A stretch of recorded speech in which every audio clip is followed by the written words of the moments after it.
Hello and welcome to another Smaulgld live stream. Today is August 14th. It is Tuesday, 2018.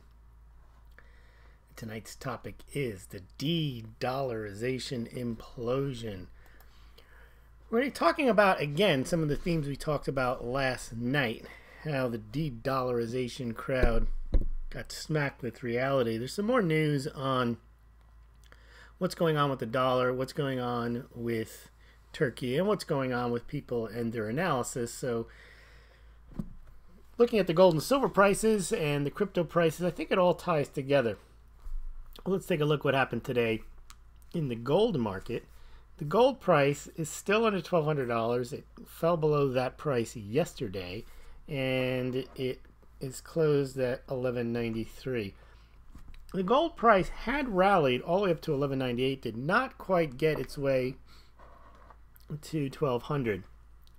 So gold down today. Silver managed to pull itself up above $15. It opened just slightly around $15. It had gotten up just like gold at $15.08. And right now it's sitting at $15.02. Stock markets are up. Dow Jones up 112. NASDAQ had a pretty big day, 51 points higher at 7,800. And the S&P was up 18. And the US dollar index also went higher. It opened the day around 96.37 or so. It went all the way up to about 96.80, the dollar index, mostly made up of the euro, the Japanese yen, the Swedish krona. So it's mostly against the 62% of it is the euro. The Chinese yuan is not included in the dollar index. Now, on the crypto side, we are seeing, looks like they somewhat bottomed today. Cryptos are rallying at the moment. Their Bitcoin had gone under 6,000 into the 5,900 range. Ethereum had collapsed 15-20%. It's back up to about 264. Bitcoin Cash under 500 at 490. And Litecoin had fallen all the way down to 50, and it's pretty much stabilized around 53. Now, before we get into the topic of the dollar collapse, dollar de-dollarization implosion, I just want to look at this chart on silver. And what you're looking at is a silver chart from 10 years. And it's possible that we have a situation similar to 2008. Now, the warning signs of a financial crisis were around in 2007 and 2008, and they accelerated in the spring of 2008, and then everything took its big tumble in the early fall of 2008, and we were in full-blown crisis by the time the end of the year ran around. What I want to look at this price action, some of you may remember this. You can see silver in 2008, end of 2007, rose all the way from about $11 up to around $20, $21 in the early part of 2008. Now you would think that the price then would continue rising on anticipation of the turmoil and the troubles, but it didn't. You can see it goes down, it goes up a bit, and then it boom, it goes all the way down, and it actually craters on the realization that there is indeed a financial crisis. And it doesn't really recover until they start putting in place the emergency measures for QE and the stimulus package and all the financial engineering that they did at the time. The other thing that happened when the price fell, that was the COMEX price. But during this time period when the silver price went down into the $10, $11, $12 range, you couldn't buy silver on the physical markets for a period of time at that price. The dealers were selling it at a much higher price. So I don't know if we're in the similar situation, but it does seem odd that we're in a period of time where we have a lot of turmoil. We've got a lot of uncertainty. We've got people don't realize how tenuous the Chinese situation is with their debt. They have basically decided, screw it. They announced again today, we just got to do more infrastructure. We got to keep this economy going, which means they got to borrow more money, which means borrow more in dollars. Turkey, all of these countries are having big time issues. And yes, they're all dollar related. And we're going to talk about that in a second. But it's possible we're seeing something like we saw in 2008, where in a sense, the tide goes out just before it comes roaring back, because the hits that gold, silver, and cryptos are taking seem a bit counterintuitive. I understand that the dollar is the safe haven, but even the dollar index is not. It's not even at 100. It's only regaining what it lost from about a year ago. So it's only at 96. The issue right now is that all the other currencies, the emerging market currencies, are getting clobbered. So the dollar index, as I mentioned, it's up against the major currencies. But when you take the dollar index up against, or the dollar up against the Turkish lira, all the other emerging market currencies, they've lost a tremendous amount. And that's where the risk is. Because while those countries individually are small, but in the aggregate, they have a lot of debt. It's dollar denominated. They can't pay it. Their companies aren't doing as well. And you could have systemic issues. And you would think when you see, people have been seeing systemic issues since 2009, and there's overall systemic issues, clearly, just with the overall level of debt.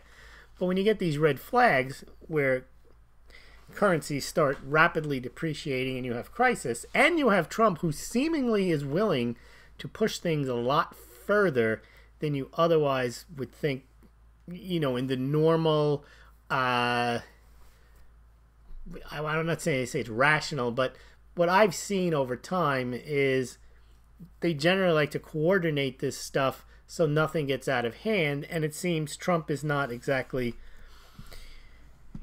in the mindset that he wants to make sure that everything turns out okay. I think he's of the mindset everything has to turn out okay for the United States. So, for example, there was an article today. Now, this is speculation, but this came from Bloomberg. It says foreign currency traders are on alert as U.S. dollar intervention risk climbs. And they're talking about how the traders are thinking the U.S. might intervene. Now, right now, Donald Trump, there was also a story saying U.S. official warns of more actions against Turkey if passed or not freed. And the rationale, what they're trying to say, that the United States might jump in, is because they've always said that China was a currency manipulator. And therefore, we're not going to allow China to devalue its currency so he can, quote, rip us off and sell us cheap goods. But I think what they're missing is Trump is well aware what he puts the tariffs on Chinese products, that it is going to cause them to allow the yuan to go down. And in a way, Trump doesn't mind that because as long as he gets his tariff, then let them lower the price of their yuan, because they're not going to sell as much, and B, whatever they do sell, the United States picks up the tariff. See, I don't think that these Bloomberg people, or whoever they got it from, whether they got it from a trader, understand this isn't the same as a non-Trump presidency, a non-Trump in office who is just concerned about the value of the dollar. He's fully aware that what he's doing is shaking things up. So I don't think he's worried about a strong dollar right now. And in fact, with respect to China, as we just mentioned, with China,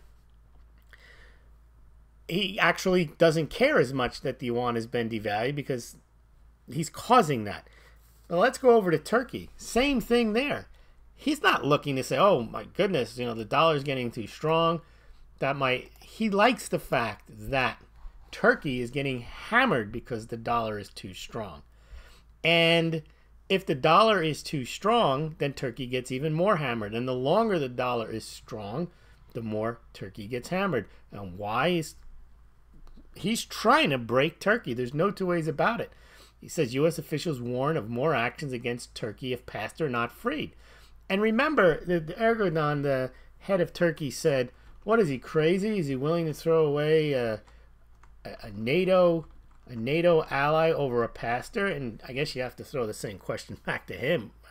Are you willing to throw away your NATO free ride from the United States? And are you willing to have your economy collapse over a pastor? So seems he is. He's not willing to back down. But I guess the reason he's not going to back down, you might remember, I think it was 2 years ago, there was a coup attempt against him. That's the whole reason the pastor's in jail. I think he was arrested for Christianization, but I think they considered him some type of rabble-rouser.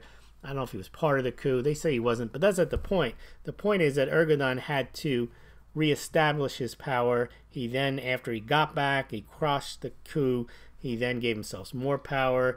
And I think right now he needs to play strongman and see who blinks first. And I don't think that Trump is going to blink because Turkey has not much of an impact on the United States. Now, there could be contagion, but I guess he's thinking that same with China.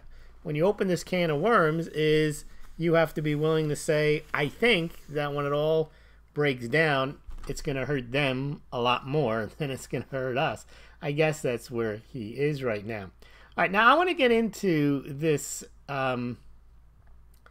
de-dollarization, China to crush the dollar. The BRICS have had it. They're going to crush the dollar. It's end of dollar hegemony. Dollar's days are numbered. And we have the same story coming from none other than Kim.com. Trust me, he says. Okay, because he's a big financial genius here. Buy crypto and gold. Your U.S. dollars will become worthless. With U.S. economic collapse, all old money currencies will crash. Times will get tough, but you'll be fine if you hedge some of your assets in preparation for the crash.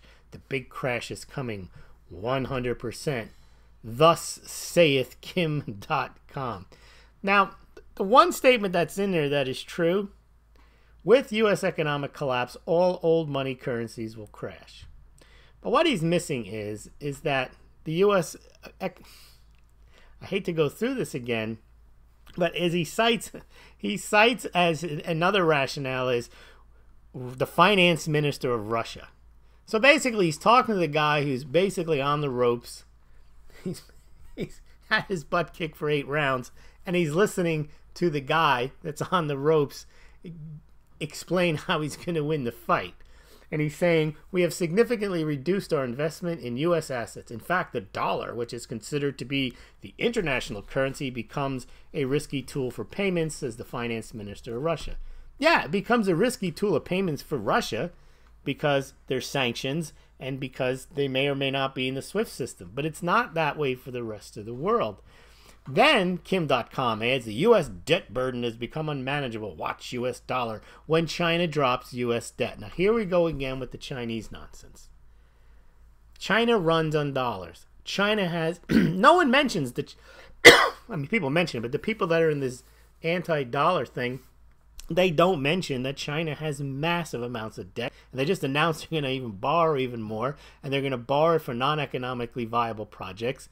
China has a huge demographic issue. They've got unfunded liabilities. They've got 2 billion people almost that they're going to have to fund somehow their retirement. So the idea that the United States economy and debt situation is unsustainable is clear. That's only half the story. What people are missing is that the whole system is over leveraged. The whole system can never pay itself back. There's trillions and trillions and trillions of dollars of nominal amount, notional amount of debt. A good portion of that debt is bad debt, can never be repaid by the terms of it because of the financial situation. Most of the sovereign debt can't be paid because it's well in excess of the GDP. And remember, GDP doesn't pay bond payments. Tax revenues do.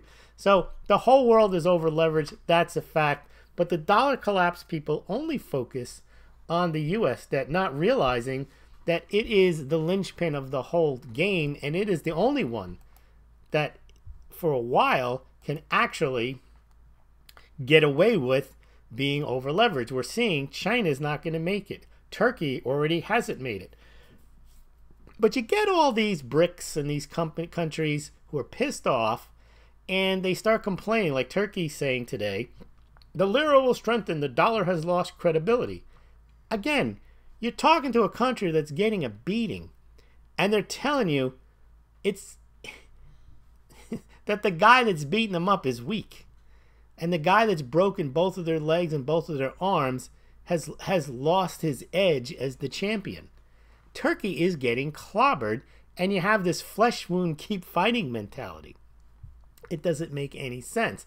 The lira will strengthen and the dollar's lost credibility. That is the quote from Turkey's finance minister after it hits a record low against the dollar.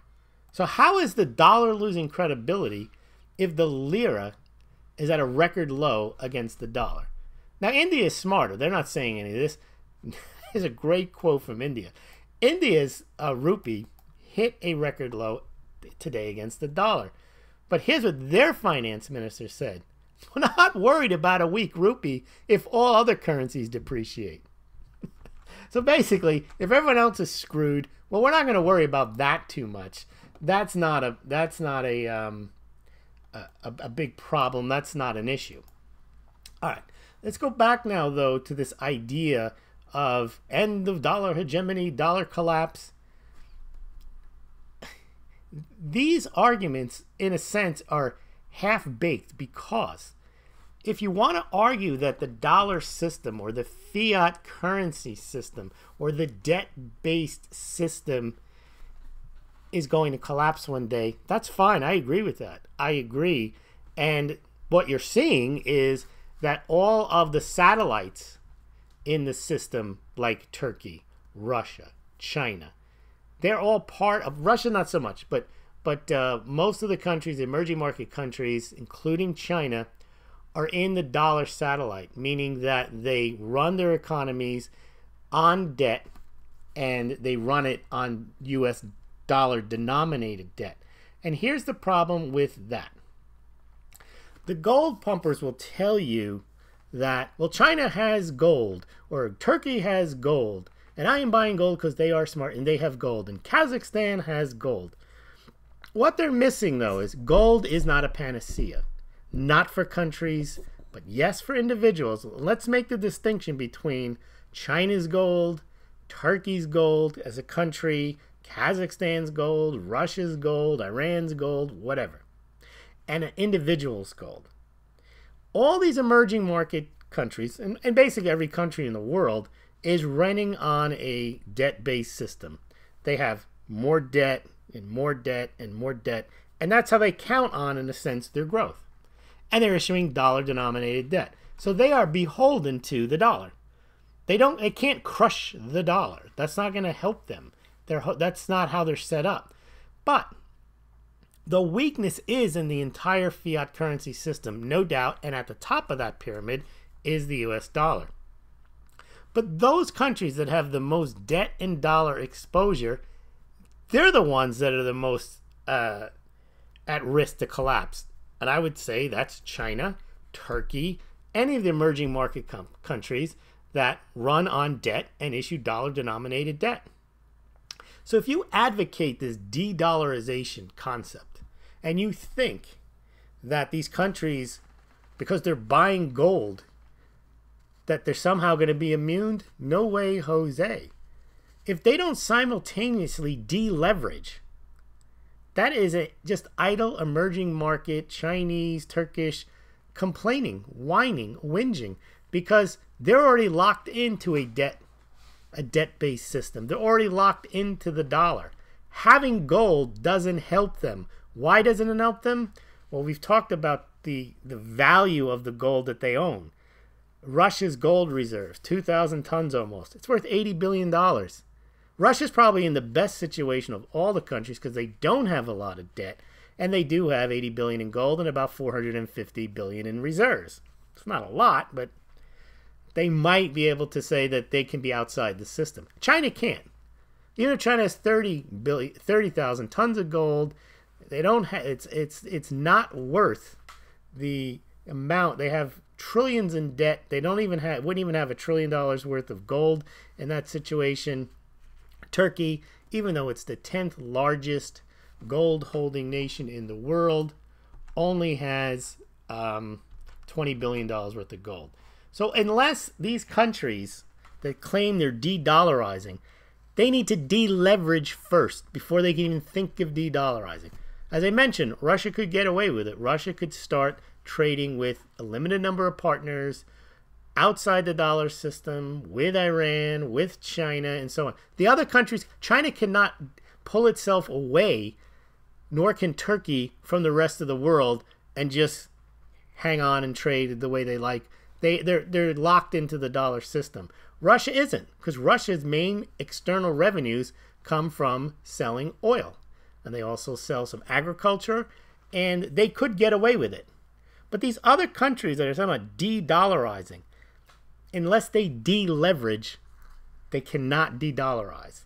And if they can't de-dollarize, then there is no way that there's this dollar collapse and end of dollar hegemony.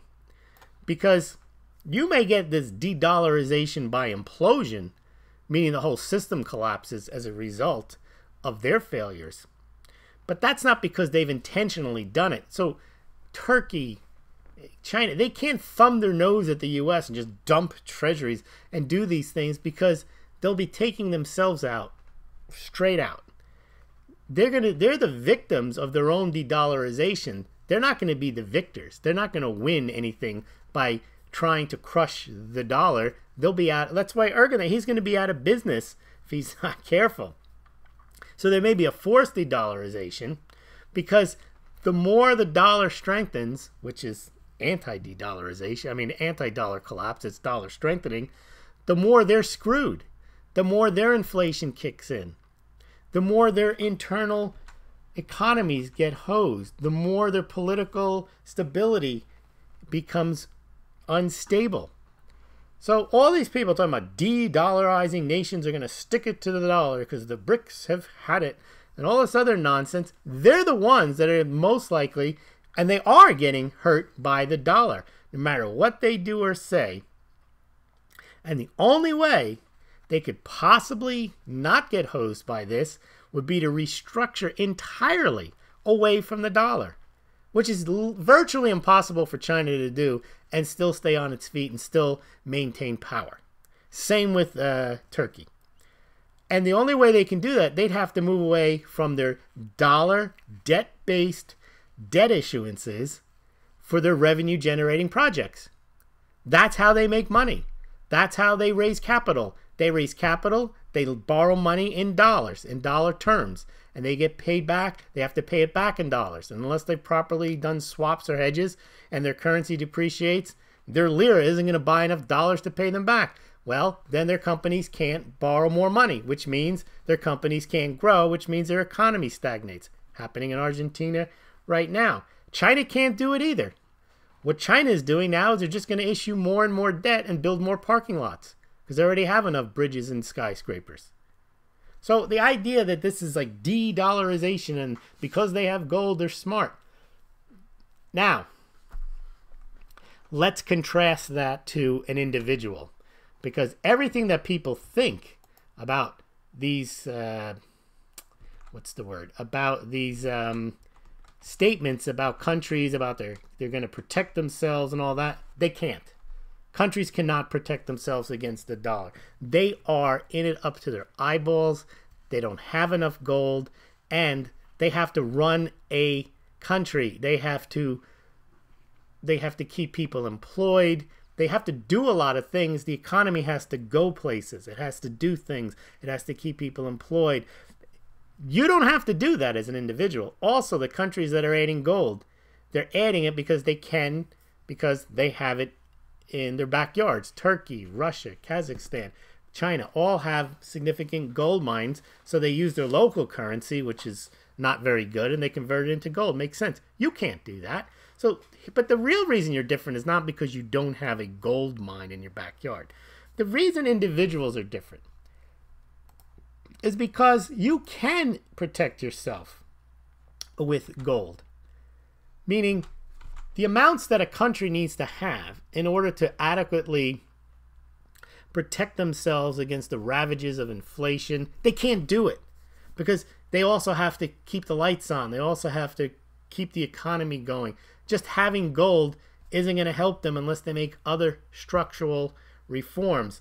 Now, someone actually asked at the beginning of this podcast, way back, De La Ville, if you had extra cash, would you pay off credit card or buy gold?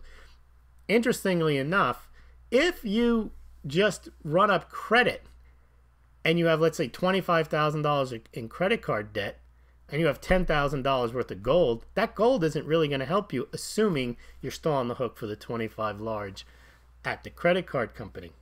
But as an individual, you can protect yourself because you're only worried about the purchasing power of the gold versus your local currency. So while Turkey is screwed, doesn't matter how much gold the country bought, the individuals in Turkey, however, that did have gold before are fine because the value of the price, the value of gold has gone in the opposite direction of the value of the lira, which means they can still buy stuff.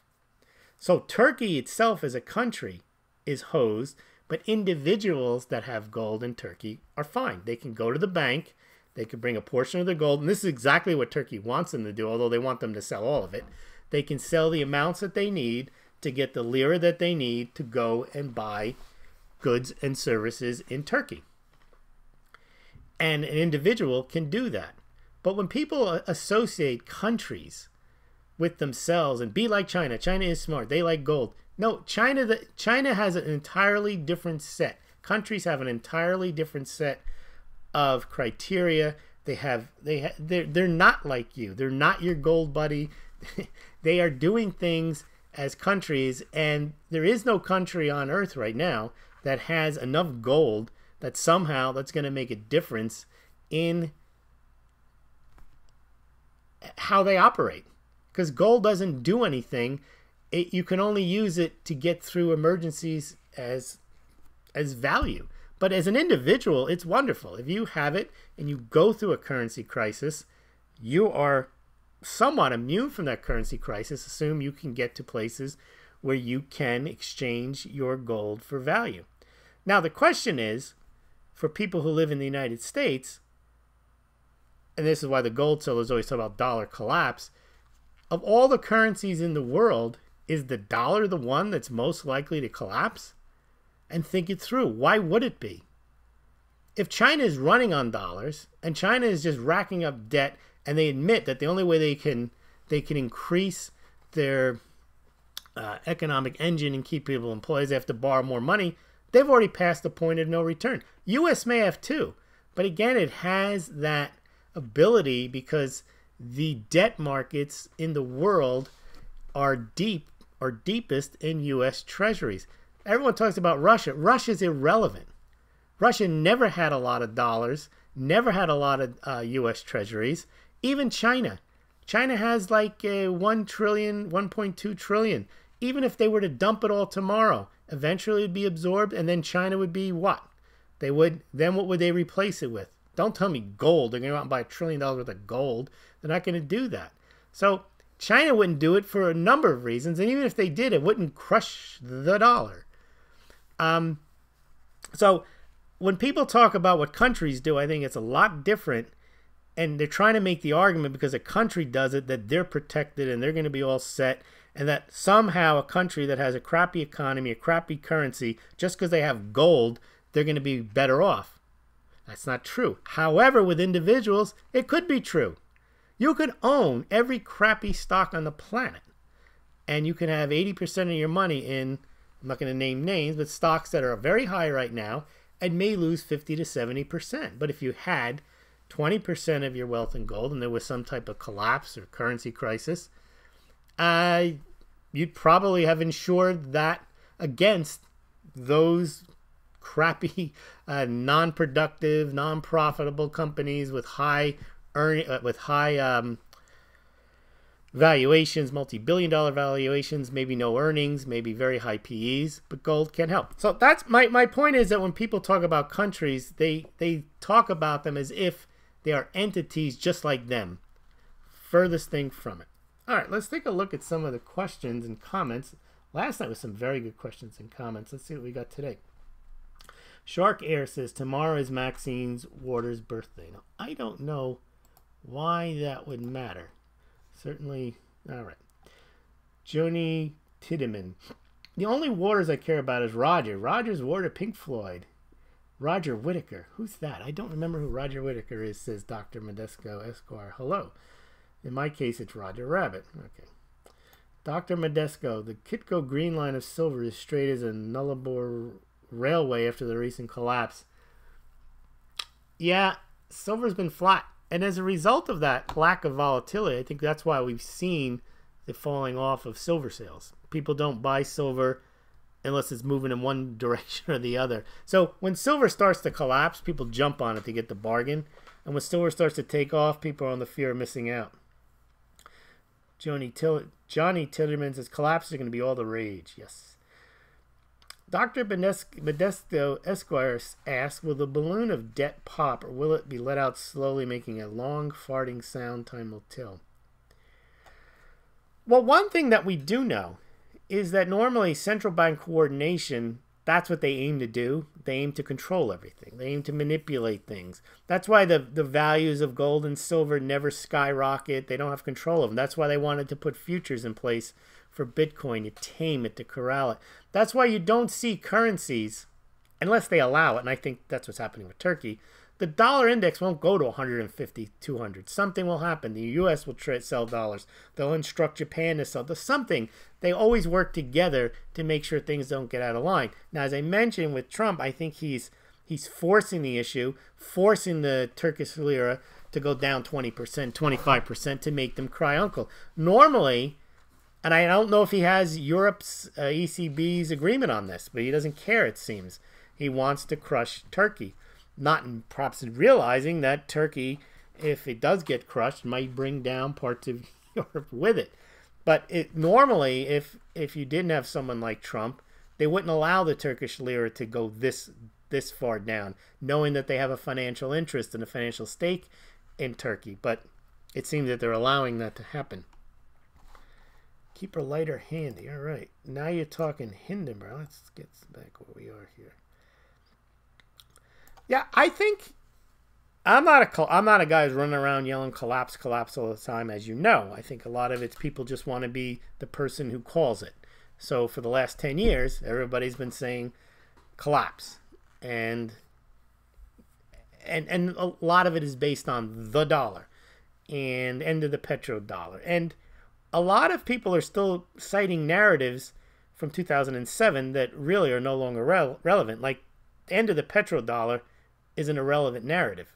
Why? Because in the petro yawn, or whatever you want to call it, the idea of the petrodollar is that people or central banks had to hold dollars because they needed them to buy oil from Saudi Arabia, and Saudi Arabia would agree with the U.S. after Nixon took the U.S. off the gold standard to only price its oil in dollars and only to accept dollars for its oil. Well, first of all, that's not the only reason people have dollars anymore. That's not the only reason that central banks hold dollars in reserve, so they just have enough to buy oil from Saudi Arabia. A lot has happened since 1973-74. Second of all, Saudi Arabia is no longer the big oil producer in the world. The United States has become also a large oil producer. And if you think the dollar, you need to have dollars to buy oil from Saudi Arabia, well, you also need to have dollars to buy oil from the United States. And also, the other idea was that Saudi Arabia was going to move away from the United States and was going to seek comfort with China or whatever. Well, that's less likely now, because during the Obama administration, that was a possibility, because the U.S. was warming up to Iran.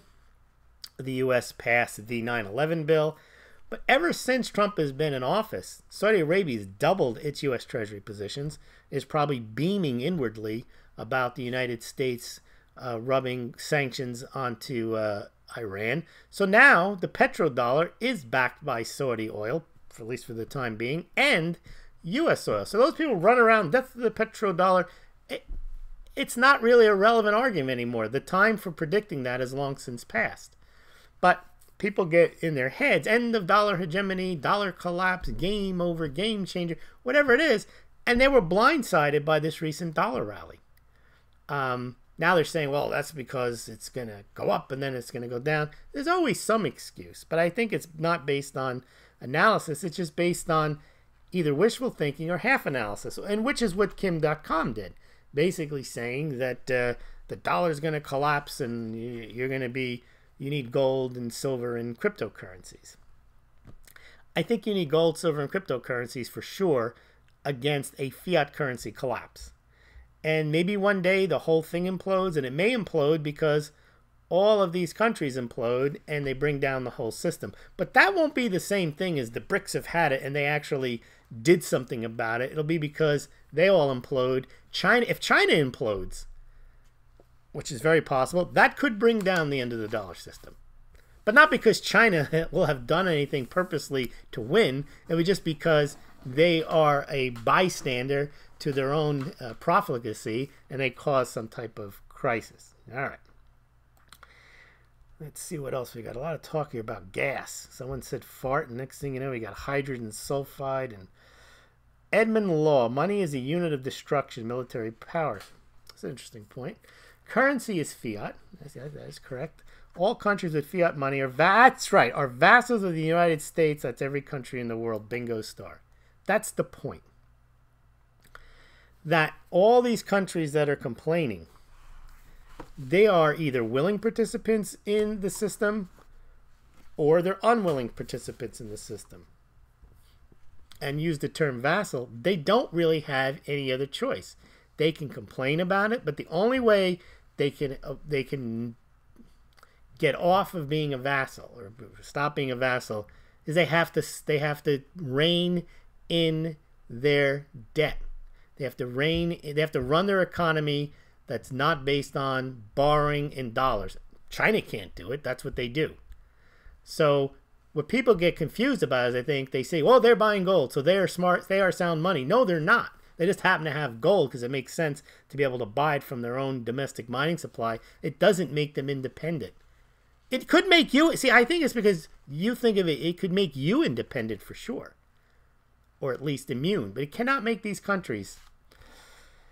All right, let's see. Oh, we got some bad language here. All right. Except gold, which is not fiat, says Edmund. Correct. Dr. Medesco, that's well. Gerald Depardieu moved to Russia. You want to be in a country with a gold-backed currency, Steve Siegel, too. Well, right, it's a misnomer. Russia is not a gold-backed currency. And look at the Russian ruble in the world scheme. The ruble is weak. It's very weak right now. So, you would think that Russia has little debt, has a decent economy, inflation relatively under control, but that's not all that matters, and it does have 2,000 tons of gold. Okay, Edmund Law says China can default on dollar debt. That's true, and introduce new yuan based on gold, but that would mean war. I don't know if it would mean war, but taking yuan based on gold would be a 180, because their current economy, domestic and external, is based on borrowing money and running deficits. That's how they've and making stuff that maybe isn't economic to make just to keep people working. Belt and Road, and now there's countries pulling out of the Belt and Road. Maybe a lot of those countries, a lot of the state-owned enterprises run at losses. The state-owned banks run at losses, but they allow that to happen just to keep the economic engine running. Going to a gold-backed yuan or whatever, sure, any country who would do that, it would be it wouldn't even necessarily mean war. It would mean internal chaos, because you're trying to switch your economy from being debt-based to not debt-based. And anybody knows that if you want to rev up the economy artificially and quickly, you use debt. Well, China's been doing it for 10 years. And they've already passed, as one of their governors said, have passed their Minsky moment where there's probably no benefit in borrowing more money, but there's nothing we can do. And we could be screwed. Now, they could, after the aftermath, maybe, of an entire collapse, try this gold-backed yuan thing. But again, who's going to be in power in China to implement that? Is that what the people are going to want? Most of the time when people want something after a collapse, like we saw in 2008, 2009, they want something immediate. A gold standard does not give you something immediate. It gives you long-term stability. And when you have starving people, they're going to go for the Keynesian, let's just start printing yuan. They're not going to go to gold back. That's why countries don't do it anymore. All path leads to war, regrettably. Well, that's true either way. All right. Coogie, so refreshing listening to level-headed analysis. Well, thank you. Tom Manley, all bankers lead us to war for profit. A lot of... Johnny, can't repeat what you're saying there. All right. Where's Barry? The dollar will be king until something better comes along. That's basically it. Or the countries somehow that are offended by being on the dollar standard can wean themselves off of it. You remember, people talk about countries. They're not countries. They're people in power that run the countries. The last thing they're going to do is cut off the goodies to their own country, just like the U.S. The reason the U.S. continues to have debt and has a debt crisis is no politician wants to impose hard times on its people. You think China wants to? You think China says, oh, we have to get out from under this dollar stuff, so we just moved 300 million people from the country into the city. Guess what? Go back to the country and starve while we figure out how to get off the dollar. Tiananmen Square would be times 1,000. They can't do it. That's why they make it sound like it's so simple. All China has to do is just institute a gold-backed yuan and just produce the stuff and keep it at home. Yeah, that's it. And then gold goes to 50,000. It's too simplistic. If it could be done like that, it would have already been done. It's not like they're stupid in China. They're very smart. They're centrally planned. Right now, what they're trying to figure out is, and they weren't thinking about this 3 months ago, is what the heck are we going to do with these tariffs? And they know what they have to do. They have to devalue the yuan. They have to stop deleveraging. They wanted to deleverage. Now they have to lever up even more. And they have to start to forgive more bad debt. They've got massive bad non-performing loans. Anyone who tells you, oh, it's all right, they owe it to themselves. Well, tell that to the people in the United States. We owe that Social Security, Medicaid to ourselves. It creates a problem. Debt is debt. I don't know how people want to excuse China's debt. All right. Something strong but fudgeable. I'm thinking it won't be gold, especially when we start to mine gold from space. I think if we have to mine gold from space, then the people who are trying to figure out the financial system, they might as well go there. Stay there. ASMR people is finally here. Hello all. Would space... Drunk Octopus, welcome back. Would space gold's mass be way heavier than Earth gold? Oh, a big smile. Mass would be the same. All right. And I think... Oh, no, we got plenty more comments here. Mining gold at below cost and in space, you should be finance minister. All right. ASMR people, you gotta title the upload of this stream The End of the Dollar with a real good thumbnail. Game over and game changer. George Winston, welcome. Do you think the U.S. can attempt to remove the U.S. dollar as the reserve currency? Just wondering if Trump's advisors want to get us out from Triffin's dilemma. I don't think I think what Trump is doing, I don't think he thinks about Triffin's dilemma. I don't think he thinks about reserve currency. I think he thinks in terms of U.S. win at all cost. And it's almost a pragmatic thing. If it means a strong dollar, he'll use a strong dollar. If he wants a weak dollar, he'll use a weak dollar. If he has to throw out the idea of gold just for whatever reason, he'll throw out the idea of gold. He has no economic or philosophical compass other than how does he align the U.S. tools and leverage to his own advantage. So I don't think he's thinking about what happens to the financial system. He thinks what would be best for the U.S. If it's the reserve currency, it's the reserve currency. If it's not the reserve currency, it's something else. So it's hard to say. But it's a very good question. Debt-based economies, not debt-based. Says Tom Manley, debt reset. Now, you would have thought that we would have had that already. And everyone says, well, they'll just inflate their way out of it. Or they'll have a jubilee. I don't know. And the question is, I think the reason why they haven't done either gone into massive overdrive of printing. They've been very selective in what they buy. They inflate asset prices, which in a sense creates a temporary wealth effect. Price of real estate, price of stocks, price of corporate bonds go up because central banks are buying. The Swiss National Bank buying U.S. equities, European Central Bank buying corporate equity, corporate bonds, and then all the other central banks either buying their own debt or buying each other's sovereign debt. As long as the central banks are in control of the game, they can, in a sense, say,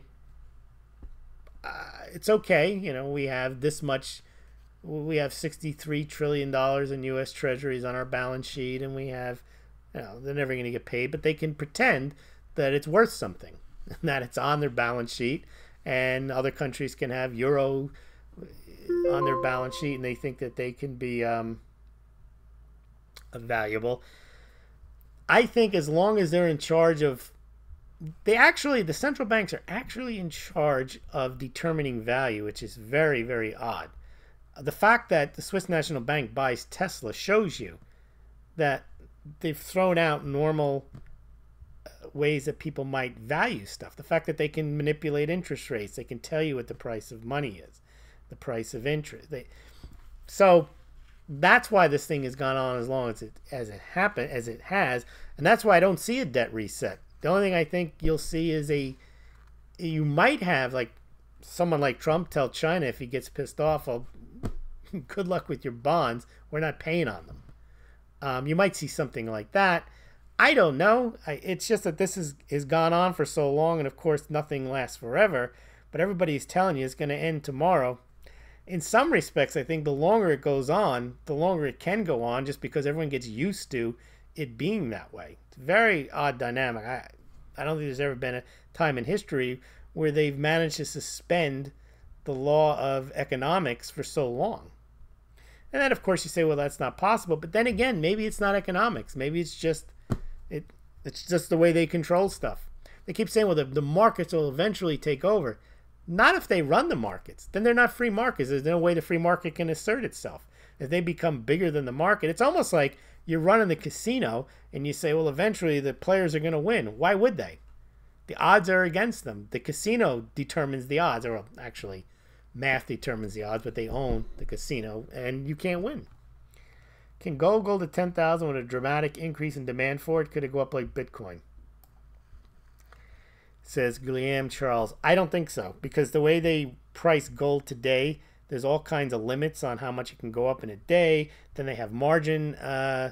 What CME Group does when the price goes up too much, then they start raising margin requirements and people have to sell to meet the margin. They have limits on how high up it can go during a particular day. So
All right, we're back. I don't know what Google does. This happens all the time.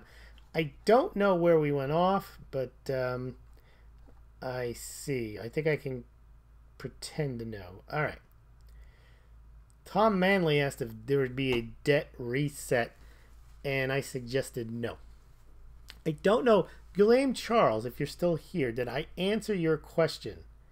Because if I did, then I don't have to answer it again. I could pick up on the next question. So Guillaume Charles, or anybody, did I answer the question? Can gold go to $10,000 without a dramatic increase in demand for it? Can go up like Bitcoin? If anyone can answer me whether I started to answer that question or did answer that question, it would be much appreciated. And Johnny Tilmer says, come on, reconnect. We are reconnected. So, okay. I did answer that question. Okay. So let me go to the next question. Veraza says the IMF, BIS, the most rich and powerful countries still hold gold.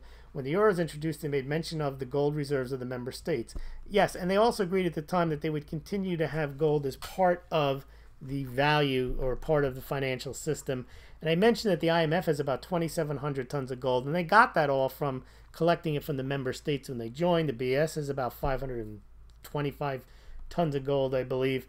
And we did discuss this. If you're interested in the central bank gold agreements of the European countries, you can go back and check out that. We went through the 4 central bank gold agreements where they basically agreed that they wouldn't sell gold, or if they would sell gold, how much gold they would sell over a period of time. So there's manipulation there as well. ASMR People asks, do you think the credit rating agencies will lower the U.S. bond rating in the near future?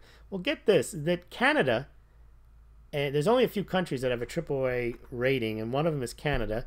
I think Norway maybe has one, but Canada has no gold. The United States has a AA rating, and I think Moody's, and maybe AAA and a couple others, but it doesn't have a solid AAA rating. But I don't think that people buy the bonds necessarily on the bond rating. It may have something to do with the price. Edmund Law, this is a great comment. I was talking about this, but no one heard me. He says governomics has replaced economics, and that's probably true. So if governments control the economies, you can't expect the economics of to take over if the government controls the economics. So it's a very good comment. Governomics has replaced economics, and as long as the governments are in control, they can control the economics, or at least the perception of the economics. And the dog doesn't agree with that. All right. ASMR People, thank you for noting that. By the way, if you ever see the stream go down, let me know immediately, because I can't look at the stream and the comments all at the same time, and I don't know that the stream has gone down. Happens all the time with Google. Dr. Modesto, rate credit agencies, they're a joke. They downgraded the U.S. dollar below AAA, and it's been rising ever since. Well, they're not downgrading they didn't downgrade the dollar. They downgraded the debt.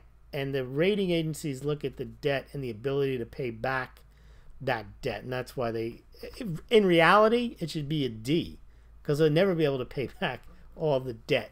Not by the terms, especially because a lot of the debt is short term. And the only way the U.S. pays back that debt is not by paying it back, it's just by rolling it over.